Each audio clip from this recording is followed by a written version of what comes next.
Fala, galera, estamos começando mais uma edição do Roda Bíblica Podcast, aquele a nossa mesa, que não é tão mesa agora, né? Afinal de contas, ainda estamos distantes, separados, mas a nossa oração é que 2022 venha, chegue e traga o Roda Bíblica de volta ao estúdio, afastando todo o mal, toda a peste da pandemia. Já determino aqui que ano que vem nós vamos voltar para o estúdio e não vai ter pandemia que nos abale. Eu posso falar isso? Posso falar isso, Vinícius, ou não? Achei engraçado, cara. Te achei agora. Irmão, aqui aprendeu bem lá, aprendeu bem lá, hein, cara. Irmão, aqui é um presbiteriano para frente, irmão. Aqui é para frente. Aprendeu bem lá, hein. O negócio aqui é para frente, irmão. Eu determino. Eu posso nem acreditar nisso, mas eu falo. Tá certo. Bom, já que o Vinícius já se manifestou, e aí, Vinícius, beleza, meu irmão? Seja bem-vindo. Sempre bom estar contigo, guerreiro. Fala, gente. Muito bom estar aqui no Roda Bíblica. Eu gosto muito desse ambiente. Gosto muito de falar de Bíblia. A gente é uma roda bíblica. Para mim, aprendendo com pessoas todas as semanas é muito importante. Muito bom ter vocês aqui junto com a gente. E vamos lá, a Roda Bíblica está aí e não para. Apesar dos participantes, ele não para, né? Ainda que a gente faça de tudo para parar, ele continua. E tem sido bênção. Passa onde o pessoal vai encontrar aí, Vinícius, os esquemas aí para a galera assistir, ouvir e tudo mais. Bom, gente, para encontrar a gente, provavelmente você esteja nos ouvindo ou assistindo no YouTube. Para encontrar a gente é só jogar lá Roda Bíblica Podcast, você encontra fácil. Vai ver lá todas as pessoas que nós entrevistamos. Já entrevistamos bastante gente renomada no meio da teologia, graças a Deus. Então você encontra muito fácil, colocar na aba vídeos, vai lá, você encontra bastante gente. Também no Spotify, também no Deezer, Google Podcasts, em todas as plataformas de áudio aí, aplicativos de áudio, você encontra a gente muito fácil. Está indo trabalhar? Coloca lá Roda Bíblica Podcast para você ir ouvindo no carro, para você ir ouvindo no ônibus, no metrô, no transporte público. Rapidinho você acha a gente e vai ouvindo um podcast abençoado aí. Aí, boa. A gente tá crente demais hoje, cara. Hoje nós estamos bem. Um podcast que vai de Ângela Bismarck a Daniel Mastral. Que fase, hein, cara? Antônio Carlos Costa. Nesse meio passamos por Carlos Vailate, Antônio Carlos Costa, Ariovaldo Ramos. Deu uma passeada. Teve gente aqui, cara. É eclético. No mínimo eclético, né? No mínimo. Boa. Mas é aquilo que eu sempre que elogiaram a gente. E eu gosto sempre de repetir, cara. Vocês ouvem todos os lados e conversam com todos os lados. Tanto da igreja, quanto da política, quanto da filosofia. Vocês estão ouvindo todos os lados. Isso é muito bom. Sem dúvida, sem dúvida. É verdade, até na política, já tivemos candidato do PSOL, do PSDB, de todo mundo aqui. Entrevistando candidatos. É verdade, boa. E aí, Marcão, que alegria te ver, meu irmão. Seja bem-vindo aqui novamente à Roda Bíblica. Alegria para mim também, poder participar aí, ver vocês, poder conversar hoje, né? É o podcast que vai de Ariovaldo Ramos ao Wesley Ross, né? Também. Grande Wesley Rosa, é um queridaço. Meu amigo, hein, cara? Meu amigo ele, velho. Boa. E aí, hoje aí um momento especial, uma conversa especial, né? Um convidado que a gente estava aguardando há muito tempo essa oportunidade. Sim. E aí, vamos aproveitar. Inclusive, Marcão, aproveita, para a gente não ganhar tempo, aliás. Já apresenta o nosso convidado aí, vai. Olha, nosso convidado hoje, ele acho que é um dos maiores cientistas da fé, num quesito até de visibilidade nos dias de hoje. Está muito popular, é um cara que, além de um conhecimento de teologia, ele tem um conhecimento também de arqueologia, de história, um cara muito estudioso, autor de vários livros, participa de projetos enormes, assim como consultorias de filmes, de novelas, é realmente um especialista na história bíblica, né? Tem participado aí, dado várias entrevistas, participado de diversos podcasts, foi até no podcast do Mano Brown, né? Então, o Roda Bíblica tem a honra hoje de receber o arqueólogo, teólogo, historiador, cientista, Rodrigo Silva. Uhul! Glória a Deus, acima de tudo. Amém. Mas o principal, o irmão em Cristo Jesus. Eu acho que é isso Irmão em que Cristo. é o título que tem que ficar no topo da lista ali, né? Servo de Deus, irmão dos que amam a Deus. Amém. Verdade, Que amém. bênção, pastor, que bênção. Ó, que alegria te receber aqui, e eu vou começar por esse último destaque que o Marco fez. Pô, como é que é encontrar o Mano Brown assim, frente a frente, pastor? Gente, o cara marcou a minha geração, assim, eu não sei se eu ia conseguir falar 2 horas lá, igual o irmão fez lá. Como é que foi isso daí? Conta um pouquinho pra gente. Bom, em primeiro lugar, eu acho que é Deus que está abrindo essas portas, sabe? Porque eu não vou atrás de nenhuma desses convites que eu recebi. Todos eles vieram assim, e eu acredito piamente que é intervenção divina, porque eu não, e aqui não é falsa modéstia de minha parte, eu não sou uma pessoa midiática no sentido de, eu não tenho uma página de Facebook, ou um canal do YouTube, ou um perfil no Instagram, assim, preparado por profissionais que fazem tudo. A equipe sou eu e minha esposa, mas a gente vai pregando o evangelho e Deus vai abrindo portas. Então, eu atribuo a Deus toda a honra e toda a glória e digo que é um milagre. O Mano Brown foi muito simpático comigo. Isso aqui que eu estou falando não é apenas de maneira demagógica, não. Foi simpático mesmo. Aliás, uma prova que ele foi simpático é que na foto que ele tirou comigo, ele está sorrindo. E muitas pessoas que curtem Mano Brown falaram comigo que ele não sorri nas fotos. Ele não sorri, né? Ele não sorri de maneira nenhuma. E ali ele sorriu e foi muito bacana. Ele mesmo que pediu uma entrevista. Olha, eu gostei de conhecê-lo pessoalmente. Foi um bate-papo muito agradável. E onde houver oportunidade de falar de Jesus e testemunhar da minha fé, não como advogado da defesa, da verdade, porque Deus não precisa de advogados, ele precisa de testemunhas, não é? Mas para testemunhar da fé, eu estou indo, pedindo a oração dos irmãos e a unção do Espírito. Amém. Amém. Pastor, eu vou até começar por esse detalhe, porque o Mano, e já foi o segundo podcast que ele recebeu alguém ligado à fé cristã, e que ele tocou num assunto que me chamou muito a atenção, e eu queria começar por esse aspecto, que é a questão da fé negra. Inclusive falou bastante num podcast com o pastor Henrique, acho que é Henrique o nome dele, sobre teologia negra. Henrique Vieira, Pastor Henrique isso. Vieira. Falou muito sobre teologia negra. Eu ouvi no seu podcast que ele reforçou muito essa questão da origem dos povos. Pastor, eu queria começar por aí. Eu queria que o irmão falasse um pouquinho da importância, não só desse resgate das origens, mas da teologia, não sei se conversar, não sei se seria a palavra certa, mas ter a representatividade do negro também. Uhum. Eu vou começar de trás para frente. Essa última frase sua, ter a representatividade do negro. Isso é muito importante em todos os sentidos que nós possamos imaginar, não é? Às vezes eu vou para um congresso de teologia nos Estados Unidos, tem o SBL, que é o Society of Biblical Literature, que é o maior do mundo, e você conta nos dedos ali os especialistas negros que sabem ler acadiano, sabe, são poucos, seja no Brasil ou no exterior. Eu acho que nós temos que ter uma representatividade maior, com certeza. E vou dizer, não só de negros, de mulheres também. Aqui nós temos poucas mulheres na teologia acadêmica mesmo. E é curioso que na minha experiência como professor de teologia, eu tive alunas que foram as melhores notas de grego. Os trabalhos de exegese feitos por mulheres. Eu tenho uma ex-aluna minha que está fazendo doutorado nos Estados Unidos. Aliás, 2 ex-alunas que estão terminando o doutorado delas, uma em teologia aplicada, outra em teologia, em filosofia, inclusive. Então, eu acho que a gente tem que ter essa representatividade maior das minorias. Também resgatar o papel do negro na Bíblia. Nós temos muitas pessoas negras que tiveram um destaque ali. A própria esposa de Moisés, a Zípora, ela tinha uma pele mais escura. Os egípcios não eram pessoas clarinhas, né? Agora, por outro lado, eu sempre tenho uma preocupação com as teologias no genitivo. Teologia da liberdade, porque genitivo, para quem está acompanhando a gente, você sabe, mas muita gente talvez não saiba, genitivo é uma categoria gramatical da língua grega que pode dar a ideia de origem ou posse. Então, quando eu uso genitivo, eu quero dizer assim, João saiu da casa, o da casa é genitivo. Este é o carro de João também é genitivo, posse ou origem.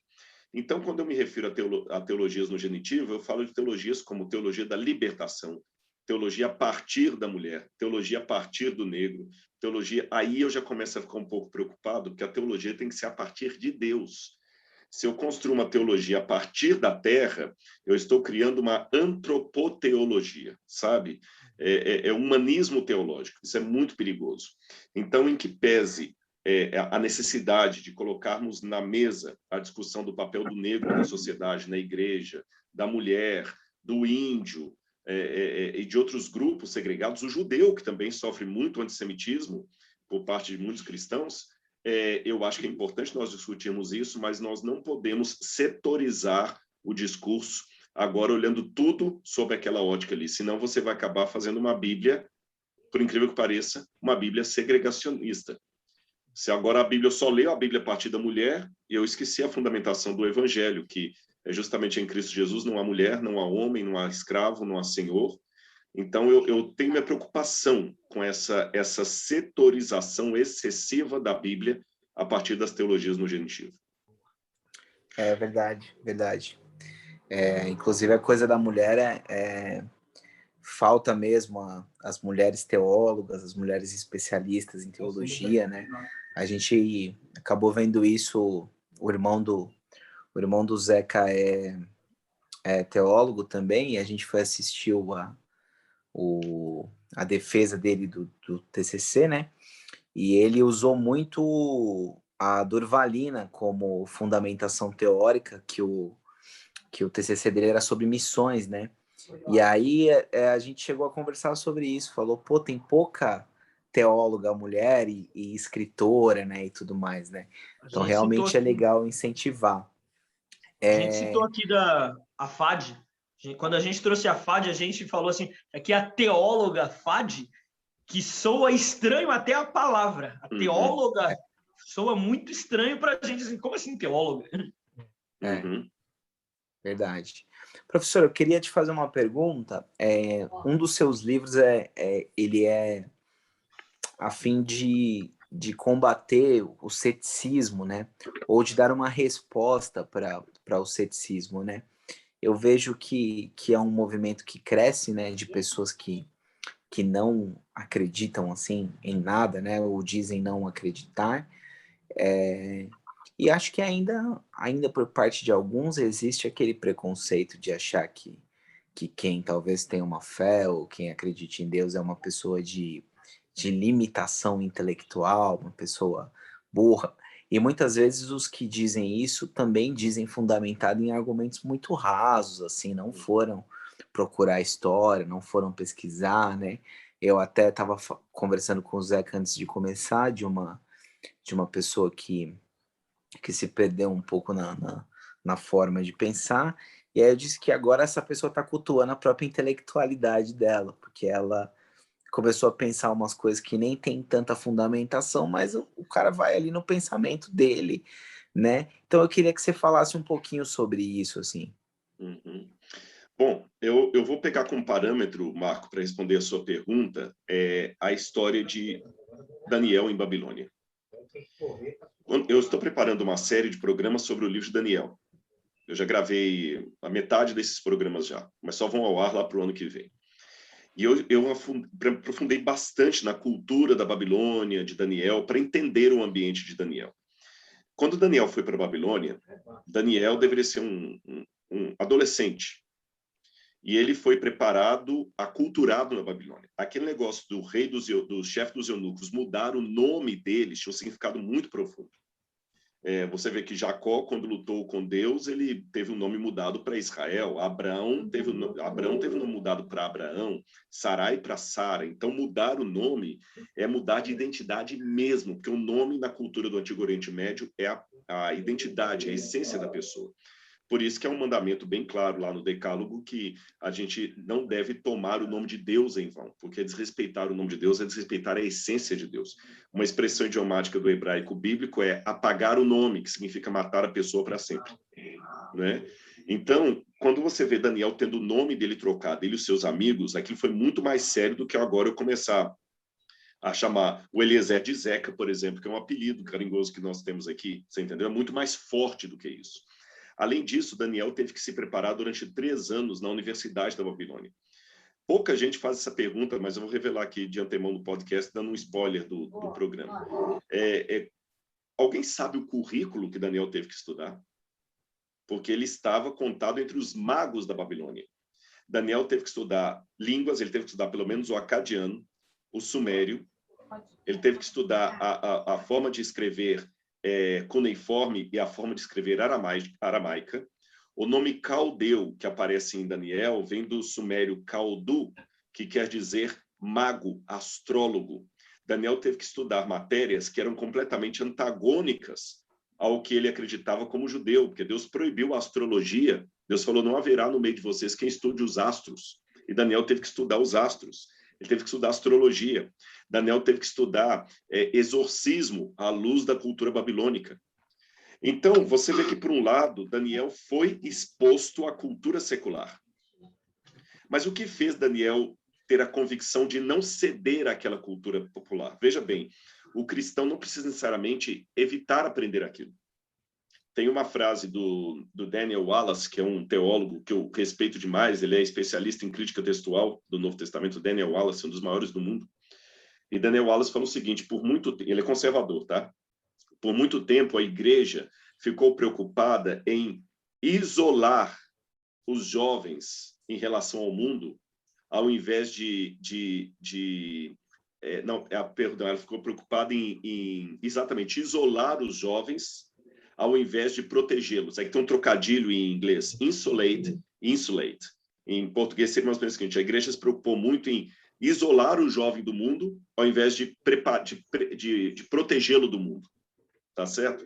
Proteger o jovem do mundo não é isolá-lo dele. Então, Daniel, na cultura da Babilônia, ele estava igual qualquer cristão que vai fazer uma faculdade na Fefelete e tem que ouvir um professor ensinando liberação da maconha e Karl Marx e tudo mais, e Daniel aprendeu aquilo ali.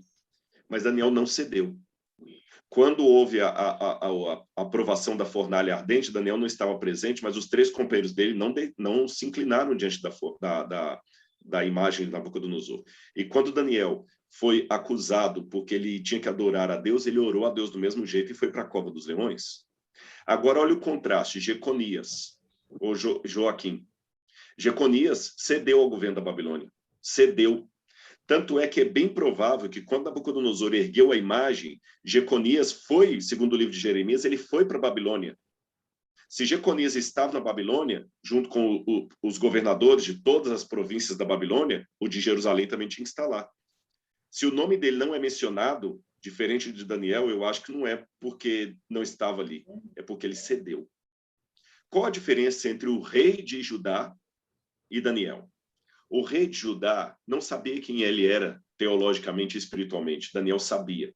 Então, quando Daniel foi exposto àquela cultura secular, ele a aprendeu, mas não a aprendeu com 2 Es. Ou seja, ele teve um encontro intelectual com aquilo, mas não ficou no coração dele. Então, a minha preocupação com muitos jovens hoje, e você falou de alguém que se perdeu aí, muitos teólogos, infelizmente eu tenho ex-alunos teólogos que se perderam. Eu tenho ex-aluno que virou ateu. Eu tenho um ex-aluno que virou ateu. Então, o que acontece? O meu problema hoje não é se você é um jovem em Babilônia. A minha preocupação é você é Daniel ou Jeconias? Professor, e o que você tem para dizer para esses que foram da fé e já não são mais, tipo esses caras que são até teólogos ou pastores? Olha, o que eu tenho para dizer para eles, com toda sinceridade, é que não é nenhuma... Como é que eu diria para vocês? Eu não estou brincando com isso, não é nenhuma falsidade de minha parte, é com muita sinceridade. O que eu tenho para dizer para eles é apenas uma profunda tristeza, mais do que um julgamento. Sabe, quando Jesus uma vez ofereceu para o jovem, escuta, vem, siga-me, mas vende tudo que você tem, dá metade aos pobres, depois vem e me segue. A Bíblia fala que aquele jovem saiu triste porque ele era dono de muitas riquezas. Tem uma expressão no Evangelho que me chama a atenção. Jesus, olhando para ele, o amou. Jesus, até o fim, lutou com Judas. Se vocês olharem bem, o quadro da Santa Ceia de Cristo, Ele não é como o quadro de Leonardo da Vinci, que está lá em Milão, aquele quadro que tem Jesus no centro, 6 de cada lado, igual o jogador de futebol de salão, né? Jesus ao centro e 6 de cada lado. Não. As pessoas ficavam deitadas numa mesa chamada triclínio, que elas ficavam acolchoadas mesmo ali, como se fosse um divã. E quem ficava na primeira ala aqui era um anfitrião. E ele colocava do lado dele as 2 pessoas mais importantes da refeição. As mais importantes ficavam do lado dele ali. Assim era com os reis, assim era com os governadores, assim era como quando um patriarca convidava alguém para comer em casa. Os mais importantes ficavam do lado dele, um de cada lado. Por isso que a mãe de Tiago e João pede a Jesus, quando tu vieres no teu reino, manda que um filho meu fique à sua direita, outro à sua esquerda. Quem Jesus colocou ao lado dele na Santa Ceia? Bom, nós sabemos que foi João, discípulo amado, porque a Bíblia o descreve como aquele que reclinava a cabeça no seio de Jesus. E o outro, quem foi? Só pode ter sido Judas. Porque Jesus falou o seguinte, aquele que eu der o pão molhado é que me trai. E para Jesus pegar com a mão direita, que é a mão que eles tocavam na comida, o pão, e entregar para alguém, essa pessoa tinha que estar do lado dele. Jesus não ia esticar o braço igual aquele camarada do Quarteto Fantástico, que tinha um braço de elástico, né? Era Judas. Agora, o que eu aprendo com isso? Por que Jesus colocou Judas do lado dele, mesmo sabendo o que Judas ia fazer? Jesus lutou com o coração de Judas até o último instante. Até o último instante. Então eu digo, você que deixou a igreja por qualquer momento, hoje é um ateu, não acredita mais em Deus, eu não tenho nenhum julgamento para fazer. Eu tenho um profundo lamento. O mesmo lamento, não o mesmo, porque o dele é superior, mas um lamento similar ao do Cristo, que olhou para Pedro e falou, Pedro, por que você me negou? Sabe? Eu só tenho um lamento. E um desejo para que você encontre logo o caminho das pedras e volte para casa. Porque, sabe, Marco, uma coisa que eu aprendi quando eu era criança, isso deve ter acontecido com vocês 3 também, quando você é criança, a primeira coisa que sua mãe te obriga a aprender é o seu nome completo, o nome do seu pai, de sua mãe e o seu endereço. Eu me lembro que uma vez eu me perdi lá em Belo Horizonte, no Parque Municipal, eu tinha uns 4 ou 5 anos de idade, e eu desesperado, quando me perdi do meu pai, parque lotado de gente, eu cheguei num policial e ficava repetindo para ele assim, Rodrigo Pereira da Silva, Rua Gustavo Silveira 280, Wilson Pereira da Silva, Edilson da Silva Almeida. Eu ficava repetindo meu nome, o nome do meu pai, eu ficava repetindo. Por que os pais nos obrigam tanto a decorar essas coisas? Porque se você se perder, você sabe para onde voltar. Então, quando você não sabe a sua identidade espiritual, você vai para a Babilônia e não volta. É muito perigoso. Professor, e esse livro pode ajudar essas pessoas que estão meio incrédulas? Eu creio que sim, porque esse livro, O Ceticismo da Fé, eu até acho que eu estou com um por aqui, ele tá aqui em algum momento eu estou com ele aqui. Eu quase nunca trago os meus livros assim para mostrar, mas ele... não está mesmo não, fica por outra vez eu mostro. Ah, tá aqui, ó. Falei, achei. Gente, vocês não sabem, tá uma bagunça isso aqui, porque o dia que meu escritório estiver organizado, eu morri, eu estou doente, eu perdi a fé. O título desse livro, O Ceticismo da Fé, um pouquinho mais para trás, por favor. Um pouquinho mais. Aí. Assim? Aí, pronto, show. Ceticismo da Fé, Deus, uma dúvida, uma certeza, uma distorção. É um livro que eu conto de maneira assim testemunhal a minha própria biografia com a fé. Sabe? As minhas próprias lutas. A pessoa perceberá que aqui é um livro muito honesto, muito humano. Quase que uma oportunidade do leitor ficar me ouvindo como se os meus pensamentos agora ficassem audíveis, sabe? Quando você fala com seus próprios botões, mas o que você está pensando sai numa caixa acústica. Tanto é que o maior elogio que eu recebi desse livro foi de algumas pessoas que encontraram e falaram assim, a gente lê o livro e parece que está escutando você falando. Esse era o meu objetivo, sabe? Então, aqui eu falo das minhas dores, das minhas angústias, dos momentos em que eu tive crises de fé. Esses dias eu achei interessante, apareceu para mim ali no YouTube, os algoritmos sugerem vídeos para você, né? Uhum. E como, eu não sei, acho que o YouTube percebe que eu sou o Rodrigo Silva e fica mandando vídeos de mim mesmo para mim ou de alguém que fala a meu respeito. E eu vi alguém aí que colocou um vídeo esses dias aí, Rodrigo Silva, o maior ícone da Igreja Adventista, decepciona, irmãos. por causa de duas frases minhas ali, que se vocês quiserem a gente pode até tocar nesse assunto aqui. Uma foi quando eu falei que eu não me surpreenderei se eu encontrar ateus no céu, que eu posso discutir se vocês quiserem.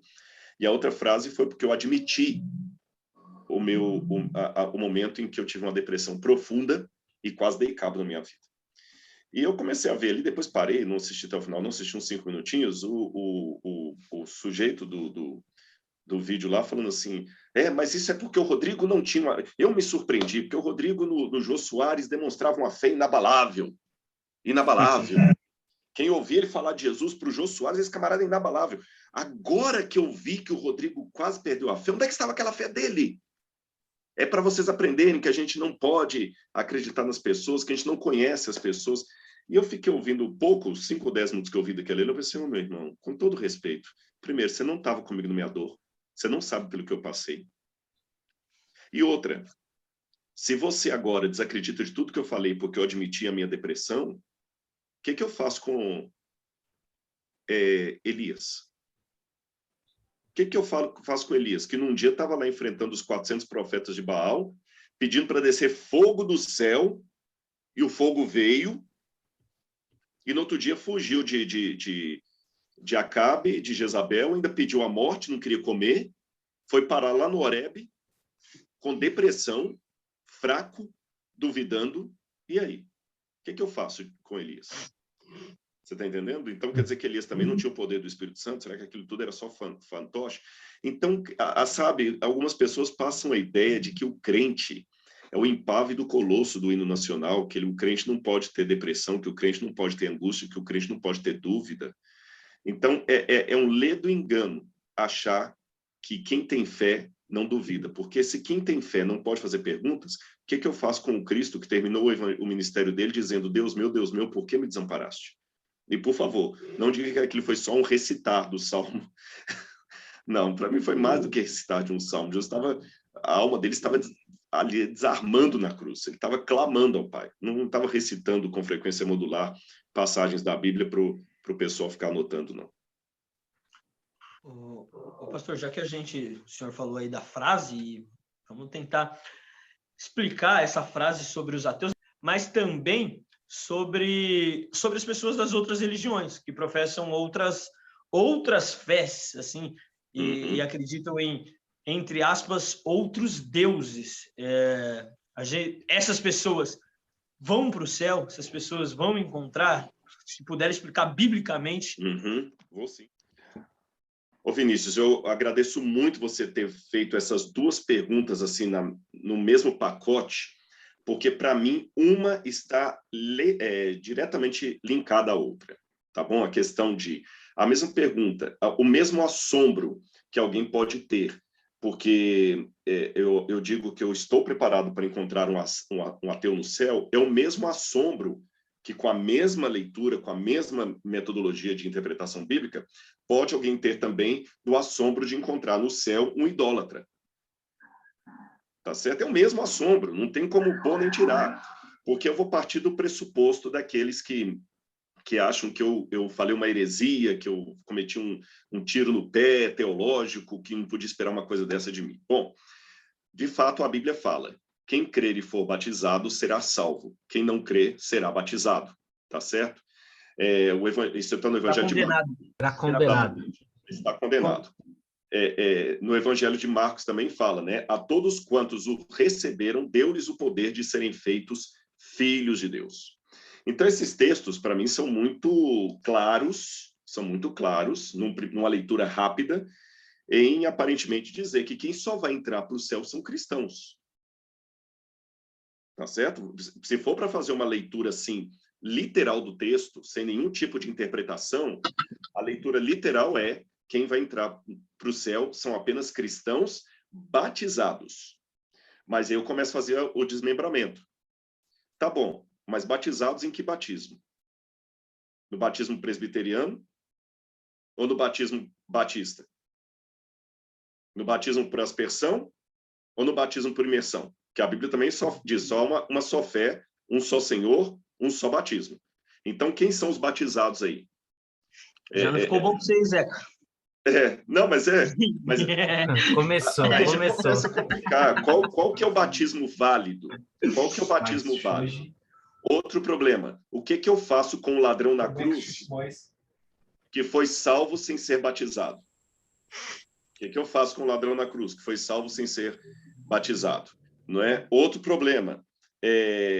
O que eu faço com pessoas que durante toda a história nasceram, cresceram e morreram sem nunca ouvir falar de Jesus? Tá bom? Sem nunca ouvir falar de Jesus.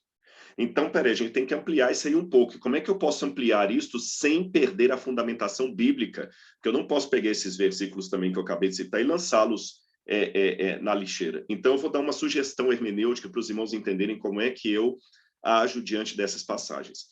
Eu, como um cristão conservador, de exegese hermenêutica conservadora, quando eu digo conservador é porque eu sou teólogo, mas eu não acredito no método crítico histórico, eu não acredito na fonte documental, eu acredito na historicidade do Gênesis, eu acredito na historicidade do Mar Vermelho, uma série de coisas. Então, eu sou um cristão conservador, que uso o método acadêmico de análise da Bíblia, porém eu sou conservador. Então, vamos lá. Um dos métodos hermenêuticos que a gente tem é que a Bíblia não pode contradizer a Bíblia.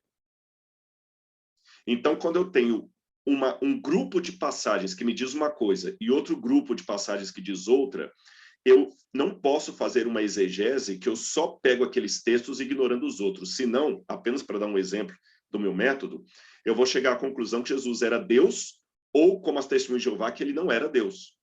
Porque eu tenho um punhado de versículos que Jesus fala assim, o Pai é maior do que eu. Ninguém sabe o dia da volta de Jesus, nem o Filho, nem os anjos, não somente o Pai. O filho não pode fazer nada se do pai não for autorizado. Então, parece que Jesus é inferior ao pai. Mas eu tenho uma outra gama de textos que Jesus fala, quem me vê a mim, vê o pai. Eu e o pai somos um. Eu sou, antes que Abraão existisse, eu sou. Os discípulos pegaram em pedra porque Jesus perdoou alguém, só Deus pode perdoar. Então, eu não posso resolver o problema da divindade de Jesus pegando só uma gama de textos, senão eu vou cair realmente numa heresia, porque eu só peguei aqueles textos ali sem olhar os outros. Então, eu tenho textos que falam que Jesus é inferior ao Pai, mas eu tenho textos que falam que Jesus pede igualdade com o Pai. Então, eu tenho que procurar uma forma lúcida, honesta e hermenêutica de harmonizar os dois textos. Aí eu chego à conclusão que Jesus é Deus, mas ele se subordinou devido à criação, ao pecado, e assumiu a forma de servo. A chave para entender esse aparente paradoxo é Filipenses 2, verso 5 em diante. Tende em vós o sentimento que houve em Cristo Jesus, que ele se esvaziou. Então, vocês veem, a própria Bíblia apresenta coisas paradoxais, mas ela se harmoniza. Então, agora vamos voltar à questão dos ateus e dos pagãos no céu. Né? Eu tenho uma gama de textos que fala, né? Quem crer e for batizado será salvo. Quem não crer já está condenado. A todos os que foram deu-lhes o poder de serem chamados filhos de Deus, né? Porque não há nenhum nome abaixo do céu da terra pelo qual importa que sejamos salvos, Cristo Jesus. Tudo que pedires ao Pai em meu nome, isso vos será dado, tá? Mas eu tenho uma outra gama de textos que mostra pessoas que estavam fora desse circuito aí e eram consideradas pessoas de Deus. Tá certo? Eu acabei de dar um exemplo aqui, do ladrão da cruz que morreu sem ser batizado e tudo indica que foi salvo. Agora, como é que eu entendo essas passagens? Bom, eu vou para João capítulo 10. João capítulo 10, versículo 6. João capítulo 10. Não, perdão. Não é capítulo 6, não, é capítulo 16. Ainda tenho outras ovelhas que não são desse aprisco. Preciso também trazer a estas. Elas ouvirão a minha voz, então haverá um só rebanho e um só pastor. Veja, Jesus falou, eu tenho outras ovelhas que não são desse aprisco. Então havia ovelhas de Jesus fora do ambiente de Israel. Para Jesus falar, eu tenho ovelhas que não são desse aprisco, é a mesma coisa de eu falar, Jesus tem sinceros fora da igreja que eu pertenço. a igreja de Cristo é maior do que a igreja da qual sou filiado, porque ela é constituída dos sinceros que estão aqui e dos sinceros que estão lá. Jesus elogiou a fé de um centurião romano que era um homem pagão, não circuncidado. Se eu transferir essa discussão para o Antigo Testamento, eu tenho o mesmo problema com a circuncisão, porque Deus falou para Abraão que a aliança que ele fez era com todos que fossem circuncidados. Tanto é que no cristianismo primitivo, a grande disputa deles é como é que alguém pode ser de Jesus e não ser circuncidado? Porque não está na aliança. E aí Jesus vai e elogia a fé de um romano e fala que fé que esse homem tem lá em Cafarnaum. E aquele romano era um pagão. Ele oferecia sacrifício para os imperadores. Tanto é que ele falou, Jesus, se ele fosse, como alguns falam aí, não, aquele romano era um judeu convertido. Não, se ele fosse um judeu convertido, ele não teria problema de Jesus ir à casa dele. Mas olha o que ele falou, Senhor, não sou digno que o Senhor entre em minha casa, não. Mas manda daqui, meu servo vai ser curado. Só aquele ato dele, eu não sou digno que o Senhor entre em minha casa, é porque ele era um romano, puramente romano, com toda a estrutura de um romano. Ele não guardava o Shabat, ele não oferecia sacrifício, ele não era circuncidado, ele não fazia adoração ao Deus único.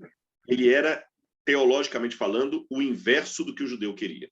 Lembra que João Batista, até quando falou lá dos soldados, falou assim, vocês sejam justos e tudo mais, mas em Qumran, os judeus de Qumran não aceitavam nem soldados no meio deles. Veio a mulher cananeia, Ciro Fenícia, que um evangelista chama Cananeia. O Cananeia é um título assim, de gente que não presta. E Jesus elogiou a fé dela também. Gente, Jesus elogiar a fé de um soldado romano e de uma mulher cananeia seria a mesma coisa de chegar numa igreja Assembleia de Deus, ver um espírita e falar o seguinte, nossa, eu não achei na Assembleia de Deus uma fé como desse espírita. Eu sei que choca, mas é isso que Jesus fez. Porque você elogiar a fé de um cidadão romano que acendia incenso para o imperador, que tinha na casa dele as estatuetazinhas dos ídolos, e falar, eu não achei em Israel a fé desse homem, me mostra que Jesus, que a fé, eu valorizo muito a ortodoxia. Valorizo muito a ortodoxia. Mas eu sei que a fé, ela tem uma dimensão que vai além da teologia sistemática.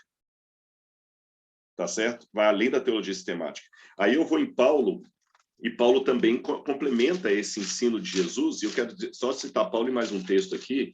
Paulo, quando vai falar da lei, olha que interessante, e é um adventista que está falando isso, hein?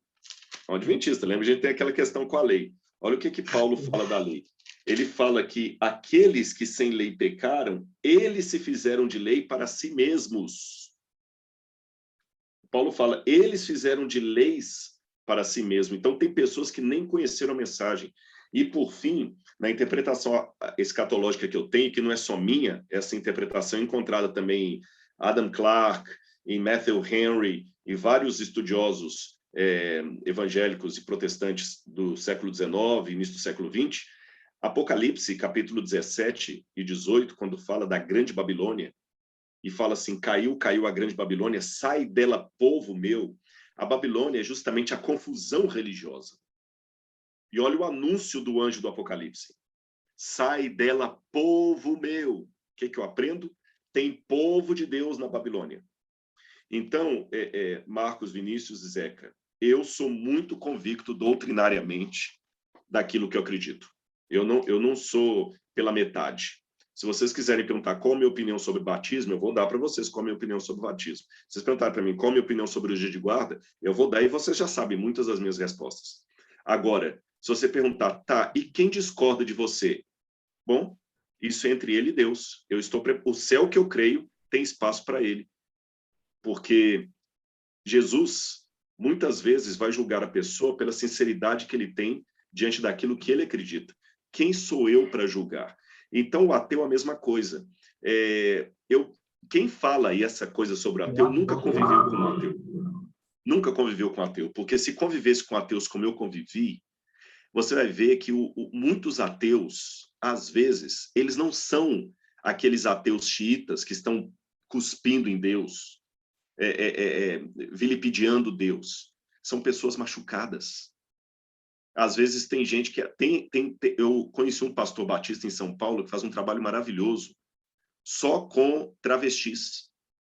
E ele falou comigo, Rodrigo, um percentual altíssimo dos travestis são ex-evangélicos. E você sabe que para trabalhar com travestis, você tem que ter toda uma linguagem para atingi-los e coisa evitar. E ele falou, e o que mais surpreende é que uma grande parte dos ex-evangélicos iniciaram sua vida homossexual com um líder de uma igreja, que às vezes era o pai, o padrasto, um pastor, um presbítero, um cooperador.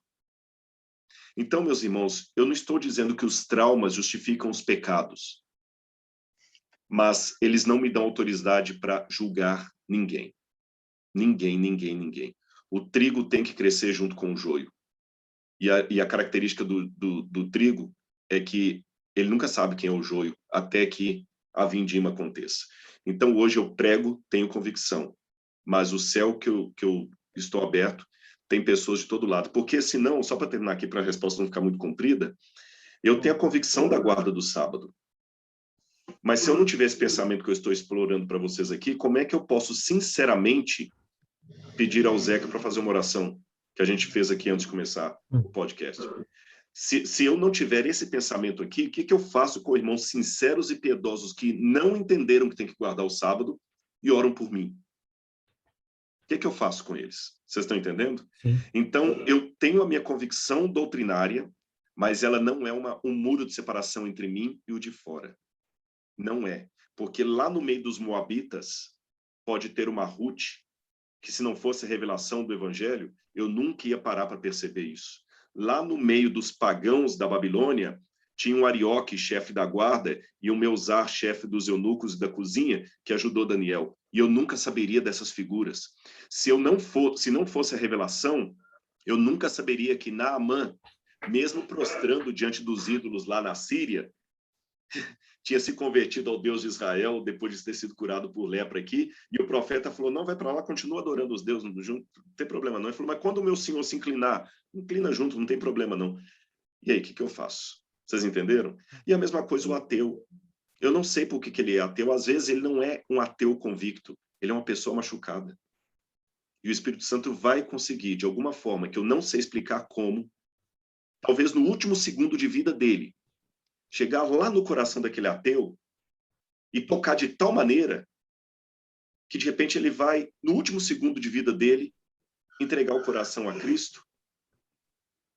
Ou, de repente, ele já entregou até antes, ele só está magoado com o Cristo da teologia.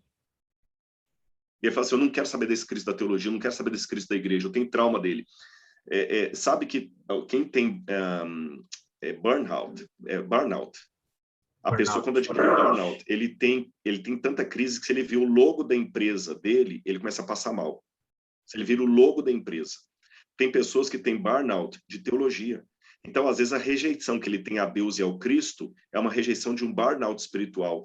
Aí Deus vai lá e fala assim, tá bom, você não está preparado para me ver como Deus, não, mas você continua me amando, porque Jesus falou assim, quando ele voltar nas nuvens, muita gente chegará e falar assim, quando é que eu te ajudei? E ele fala assim, quando você fez o bem para um dos meus irmãos, a mim você o fez.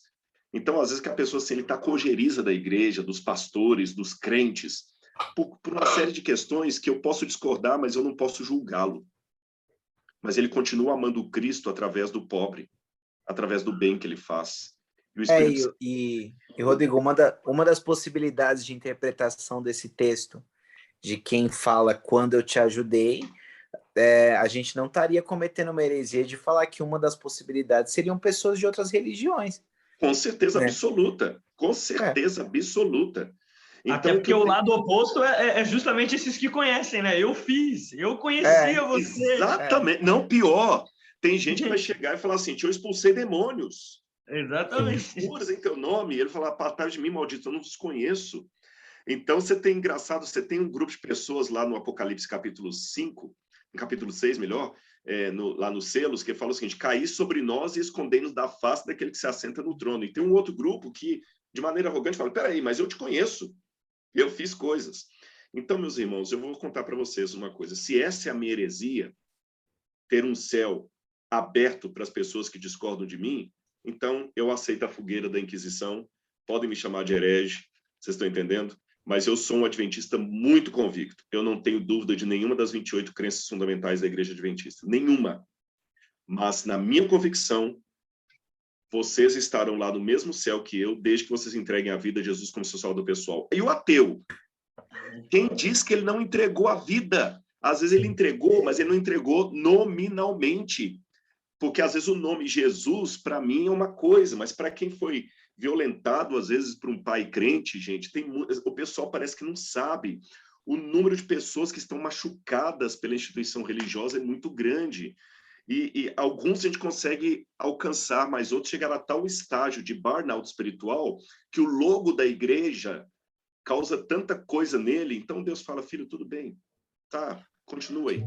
Eu vou te salvar de um outro jeito, você não está pronto para ouvir isso aqui. Não, e isso daí que você tá falando, Rodrigo, é muito... Eu acho que todos nós aqui acreditamos da mesma forma, porque é muito bonito, porque além de ser humano, é não colocar limites no amor de Deus, entendeu? E eu gosto muito daquele texto que diz que, da mesma forma que o pecado entrou por causa de um homem, a salvação também veio por causa de um homem. Então, tipo assim, a gente não querer colocar limites, né? E isso que você falou da questão dos traumas influenciarem na forma que a pessoa enxerga Deus, né?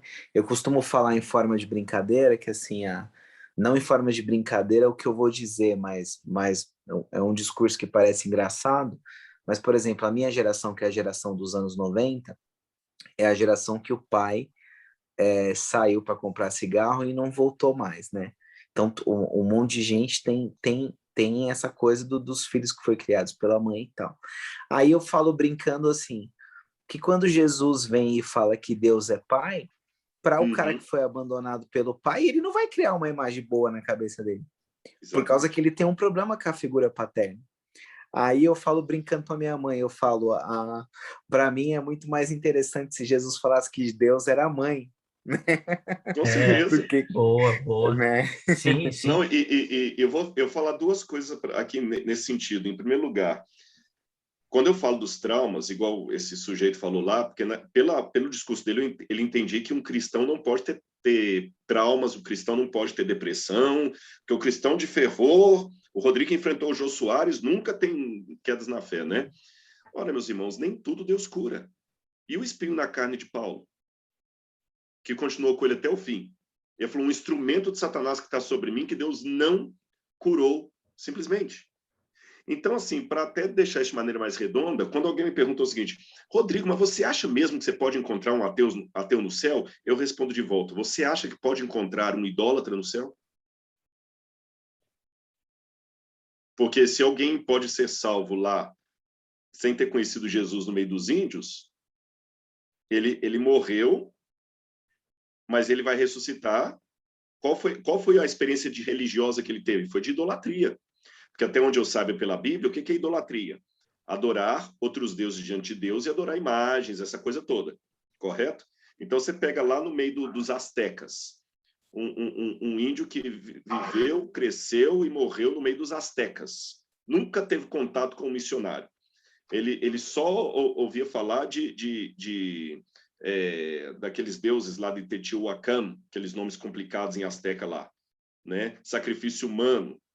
Ou seja, ele passou a vida toda fazendo aquilo que Deus condenou Israel por fazer. Agora imagina o paradoxo da graça. O rei Acabe não vai, na ressurreição, estar com Cristo, porque ele foi um idólatra. E o sacerdote asteca vai estar com Cristo, apesar de ter sido idólatra. Vocês entenderam o que eu coloquei aqui? Sim. Porque Deus vai julgar cada um de acordo com a sinceridade que ele tem em relação ao tanto de verdade que chegou ao coração dele. Aquela pessoa lá, talvez ele não tinha toda a verdade que nós aqui temos por conhecer o Evangelho, mas ele foi fiel àqueles 2% de verdade que ele tinha. E às vezes eu não sou fiel aos 80% Sim. que eu acho que o jugo possui. Sim. Rodrigo, acho que você falou uma coisa importante, até para dar um fechamento nesse assunto, para a gente tentar falar de outras coisas. muitas vezes a pessoa acha... Esse assunto dá para falar umas 2 horas, né? Dá mesmo. Mas é que o Rodrigo já avisou antes que ele não pode ficar 4 horas, que nós vamos ter que marcar outro depois com ele. Eu estou indo para o Rio, mas eu vamos estar juntos. Mas a pessoa acha que por defender a bandeira da igreja dela, ela garante um lugar no céu. Eu acho que às vezes essa é a confusão também. Então a gente acha que eu defendo a bandeira da minha igreja. Mas isso não necessariamente é evangelho. Então, por isso que quando você fala essas questões, às vezes choca, né? Choca. E é engraçado, né? Engraçado uma coisa. Até ali, você sabe, no Vejam Só, o reverendo Weber Cocarelli também, muitas vezes os adventistas são taxados de seita lá. Seita. E uma das características da seita é justamente não aceitar que quem pensa diferente deles vai para o céu. É uma das características da seita. Agora, eu percebo que, se eu olhar característica por característica, tem muito cristão que crê no credo de Westminster aí, portanto, ortodoxo, que tem comportamento de seita, quando ele tem esse tipo de posição. E eu vou até surpreendê-los todos aqui com algo que eu vou falar. A Igreja Adventista não tem algo como os luteranos têm, que chama teologia luterana, ou teologia wesleyana, ou teologia calvinista. Nós não temos teologia whiteana. Mas, a despeito de não existir na Igreja Adventista teologia whiteana, deixe-me revelar para vocês, até para aproveitar também a audiência, que esse lance que eu estou falando aqui de reconhecer o povo de Deus fora do ambiente onde eu estou, é lógico que a minha fundamentação é bíblica, mas o insight veio da senhora Ellen White. Ellen White foi a primeira a falar que a maior parte do povo de Deus está nas outras igrejas. Tá certo? Alguns se assombram que ela usa a linguagem igrejas caídas, mas essa linguagem pesada, Calvino também usava, Lutero usava, fugiu o nome daquele batista, Roger Williams usava, quando eu falar dos católicos, os papistas, era a linguagem da época. E é interessante que a senhora White, ela não teve nenhum parente adventista fora o marido e os filhos. A irmã dela morreu na igreja metodista com o marido. E interessante que quando a filhinha da irmã morreu, ela falou assim: minha irmã, se você continuar fiel a Jesus, você vai ver a sua bebezinha na manhã da ressurreição. Ela falou isso para uma metodista. Uma outra irmã dela, que estava afastada da igreja metodista, a senhora White mandou uma carta enorme para a irmã, apelando ao coração dela para voltar para Jesus, não para converter para a igreja adventista, para voltar para o seio metodista. Ellen White, a papisa dos adventistas, a herética, ela que fala tudo isso. A maior parte do povo de Deus está lá fora, não devemos jamais recriminá-los. Ela fala, os que guardam o domingo não estão com a marca da besta. Isso não é uma questão que nós ensinamos. Está tudo lá. Então, só para dar essa fundamentação teórica para vocês, a senhora White, que tem essa postura mais... O próprio Guilherme Miller nunca se tornou adventista do sétimo dia.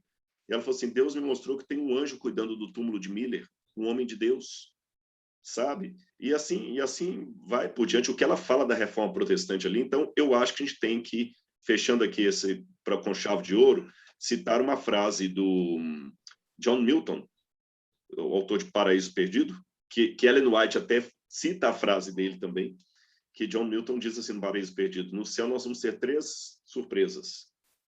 Primeira, pessoas que eu achava que nunca ia ver ali, eu vou encontrar. Segundo, pessoas que eu tinha certeza que eu ia ver ali, talvez eu não vá encontrar. E terceiro, a surpresa que eu mesmo estou ali, que é a maior de todas as surpresas, porque eu conheço meus pecados. Nossa, sim, sem dúvida. Com certeza essa foi a discussão mais produtiva do Roda Bíblica em todos os seus episódios. Obrigado, viu, Marco? Gostei de você mais do que dos outros. Professor, deixa eu aproveitar um pouquinho do seu conhecimento, que eu tenho uma dúvida, e é uma passagem que eu gosto muito, a do endemoniado gadareno, porque o que o demônio responde para Jesus eu acho muito legal, já vi muitos estudos ali, né, o que vem nos atormentar antes do tempo, dando a clara ideia de que o demônio sabe que ele tem a hora dele.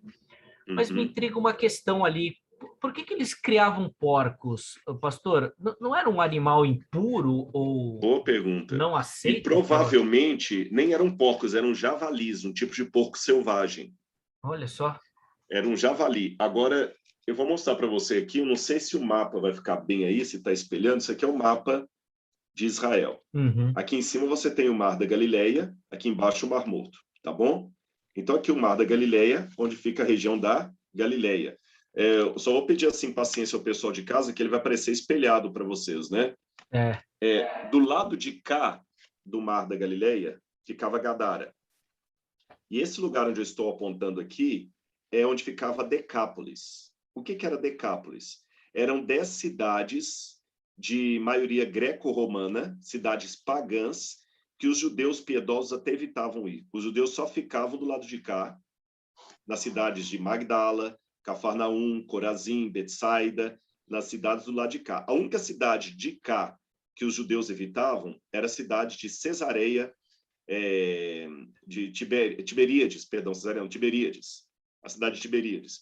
Porque a cidade de Tiberíades, segundo o Talmud, ela foi construída em cima de um cemitério, então os judeus não queriam pisar nela para não se contaminar. Mas fora a cidade de Tiberíades, todas as outras cidades aqui eram o círculo de Jesus. E do lado de cá eles não vinham, porque era Decápolis. Jesus, surpreendendo os discípulos, que devem ter feito muita pergunta para Jesus, ele entrou no barco, cruzou o Mar da Galileia e foi para Gadara, que era uma das cidades da Decápolis. Vocês entenderam? Então, a primeira coisa que surpreendeu, o porquê que Jesus largou o lado judeu, que era o lado mais, santo, ortodoxo, não sectário, e foi para o outro lado onde tinha os gadarenos. Foi a primeira coisa que surpreendeu. Ao chegar do outro lado, não era surpresa que houvessem porcos ali, porque a maioria dos que estavam do outro lado eram pagãos, então eles criavam porcos. Mas Jesus tinha uma lição espiritual mais forte com aquilo ali. Os judeus tinham uma coisa curiosa na época de Jesus, e Flávio Josefo fala disso, filho de Alexandria, até no Talmud a gente encontra esses acenos. Os judeus, no legalismo deles, eles criavam regras para transgredir a regra. Criavam regras para transgredir a regra. Então, por exemplo, Shabat não pode trabalhar no sábado, no Shabat. Mas se eu estiver comendo uma tâmara e cuspir a semente no chão e a semente brotar no sábado, opa, então cresceu. Então no sábado não pode cuspir semente no chão. Eu não posso subir em árvore porque eu posso cortar um galho e vou estar depenando a árvore no Shabat. Mas aí cai o boi no buraco. Aí eu não posso tirar, mas eu posso pedir o meu amigo para tirar, porque foi o meu boi que caiu, não foi o dele. Então, quer dizer, eles criam regras para transgredir as regras. E apesar de evitar o outro lado por questões cerimoniais, eles iam do outro lado por questões comerciais. Aí tem uma maneira muito irônica do evangelista Marcos contar esse episódio, diferente dos outros. Porque Marcos fala assim, estava não muito longe dali, uma manada de porcos pastando no monte. Porco não pasta. Muito menos em monte. Porco fica em lugar baixo. É brejo, é vale. Porco não fica em monte. Quem fica em monte, geralmente, são ovelhas. Porco não fica no monte. Eram ovelhas. Por que Jesus fez daquele jeito? E Marcos percebeu. Havia uma coisa na época de Jesus que era muito curiosa, que era uma espécie de dramatização parabólica. O que eu quero dizer com dramatização parabólica? Havia parábolas que Jesus contava, havia parábolas que Jesus encenava. Ele criava uma dramaturgia. Por exemplo, quando a mulher adúltera é jogada nos pés de Jesus, ele começa a escrever com o dedo no chão. Quando a tempestade se dá no Mar da Galileia, Jesus dorme na polpa do barco ali. Então, era uma tática dos rabinos da época de Jesus de ensinar parábolas, não apenas contando uma história, mas tendo uma atitude que chama atenção. Aliás, isso é encontradíssimo no Antigo Testamento, quando, por exemplo, Oséias pegou Gomer lá do meio da prostituição e começou a andar com ela pela cidade. Quando Jeremias pegou uma cangalha, né, um jugo e colocou no pescoço e entrou na cidade com o jugo na cabeça, aquela coisa toda. Isaías andou desnudo. Era uma maneira de, através do ato, chamar a atenção para uma mensagem. E Jesus fez de propósito. Olha bem, porcos não ficam em montanha. Quem fica em montanha eram soldados romanos.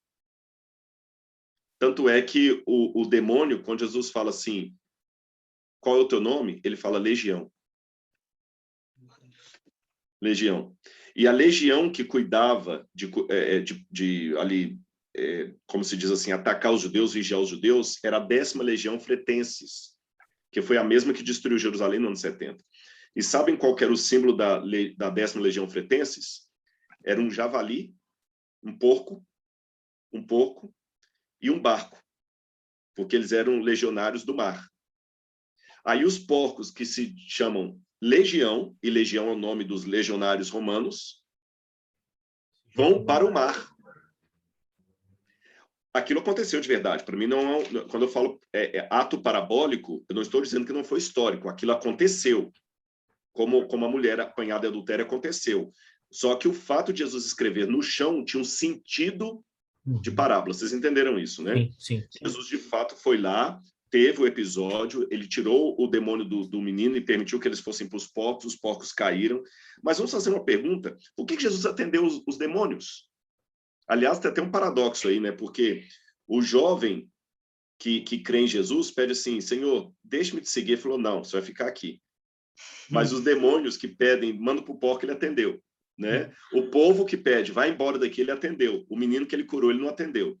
Por que ele atendeu os demônios? É a única situação que Jesus atende o demônio, porque Jesus queria aproveitar e fazer uma parábola daquilo para todo mundo pensar. Qual que era o grande sinal do Messias para todos os judeus, incluindo os apóstolos? Que o Messias viria libertar Israel do jugo dos romanos. E por que Jesus de Nazaré não os expulsava do jugo dos romanos? Porque, à semelhança dos gadarenos, eles amavam mais os romanos, porcos, do que o Messias.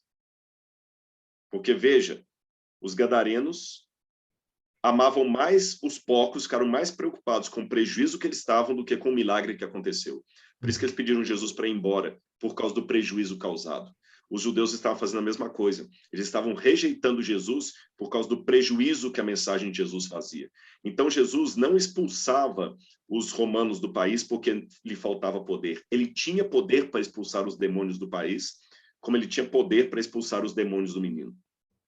Se eles não saíam, é porque o povo, como os gadarenos, amava mais os romanos, os demônios, do que o Messias. Boa. Irmão, olha a mensagem de domingo pronta aí. Se você pegou aí e anotou direitinho, já vai voar no culto domingo lá, cara. Cara, eu fico muito triste porque a gente precisa encerrar, mas muito feliz, porque foi um tempo. Eu fico triste por dar respostas tão longas, perdoe-me. Lógico que não, pastor, foi muito bacana. E eu acho que foi, de fato, como o Marco falou, um dos momentos de maior aprendizado aqui, de reflexão. Foi muito legal, muito legal. Obrigado, professor, pelo carinho, pela atenção aqui com o nosso humilde empreendimento. Fico muito feliz de te receber. Que isso. Eu que agradeço o carinho de vocês e não multiplicando palavras, mas eu queria pedir que vocês sempre orem por mim, para que Deus me dê unção, humildade acima de tudo, porque o que eu mais quero, independente das convicções teológicas ou filosóficas ou de vida, é o que todos vocês querem, é contemplar o rosto de Jesus naquele dia glorioso, sabe? Acho que se eu conseguir contemplar o rosto de Jesus sorrindo para mim, ainda que não houvesse a eternidade, desculpa, eu falo com toda sinceridade no meu coração, ainda que não houvesse a eternidade, ainda que o contemplar durasse 5 minutos, depois disso eu fosse morto, ainda assim teria valido a pena. Porque eu acho que é o que todo cristão deve querer, mais do que convencer o outro, eu quero ver Jesus e quero que vocês estejam lá comigo. Porque eu gosto de ser humano, eu gosto de gente, eu gosto dos meus irmãos. Que Deus abençoe todos vocês. Amém. Obrigado, pastor. Com essa palavra nós encerramos. Meus amigos, obrigado, hein? Obrigado pelo carinho. Nós vamos voltar. Mais episódios aí. Deus abençoe. Valeu. Um grande abraço. Fiquem com Deus. Obrigado, pastor. Até mais, gente. Obrigado.